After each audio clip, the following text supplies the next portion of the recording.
कांग्रेस की स्थापना 28 दिसंबर 1885 को हुई थी। इसके संस्थापक एओ ह्यूम को माना जाता है और इसके संस्थापक मेंबर थे दादा भाई नौरोजी और डीएल वॉल्चर। तो ये दोनों भी नाम आप याद रख सकते हो, हालांकि पूछता मैक्सिमम इन्हीं से है। चलो, ये स्कॉटलैंड के निवासी थे एओ ह्यूम, जो कि भारत में अधिकारी पद पर कार्य कर चुके थे, पहले रिटायर्ड हो चुके थे।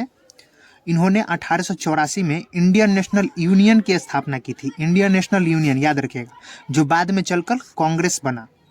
कांग्रेस इंडियन नेशनल यूनियन से इंडियन नेशनल कांग्रेस, जो ये नामकरण है कांग्रेस, ये दादा भाई नौरोजी जी के द्वारा किया गया था।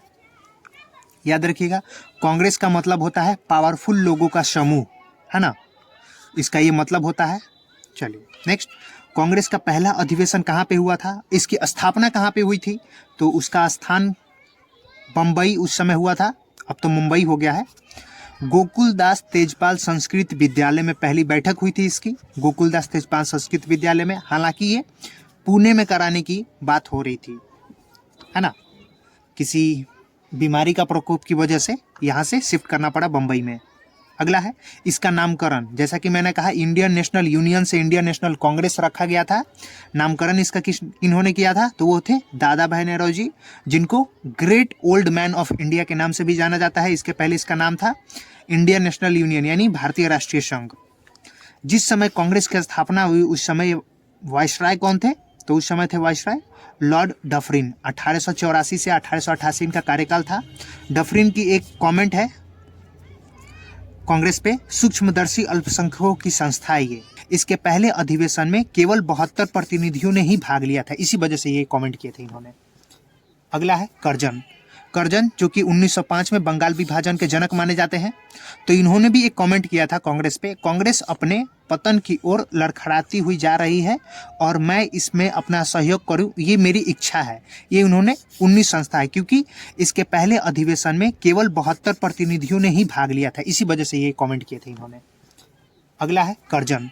करजन जो कि 1905 में बंगाल विभाजन के जनक माने जाते हैं, तो इन्होंने भी एक कमेंट किया था कांग्रेस पे, कांग्रेस अपने पतन की ओर लड़खड़ाती हुई जा रही है और मैं इसमें अपना सहयोग करूं, ये मेरी इच्छा है। ये उन्होंने 1900 में ये कमेंट किया था, 1900 ईस्वी में, है ना। फिर नेक्स्ट है बाल गंगाधर तिलक का कमेंट।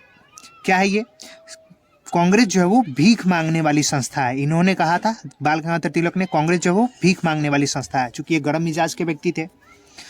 फिरोज शाह मेहता का कमेंट आता है, कांग्रेस की आवाज जो है वो जनता की आवाज नहीं है। क्यों कहा था इन्होंने ऐसा, क्योंकि कांग्रेस पूरे भारत का प्रतिनिधित्व नहीं करती थी, है ना, इसी वजह से इन्होंने ये बात कही थी।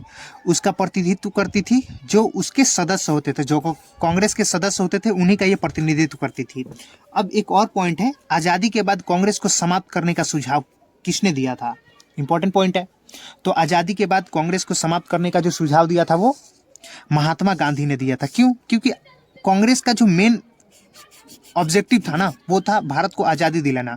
अब भारत आज़ाद हो चुका था, तो उसके बाद इन्होंने कहा था कि अब इसको ख़त्म कर देना चाहिए, लेकिन इनके इस सुझाव को नकार दिया गया, खारिज कर दिया गया। क्यों, क्योंकि कांग्रेस उस समय तक एक बहुत बड़ी पार्टी बन चुकी थी देश की, है ना, इसी वजह से।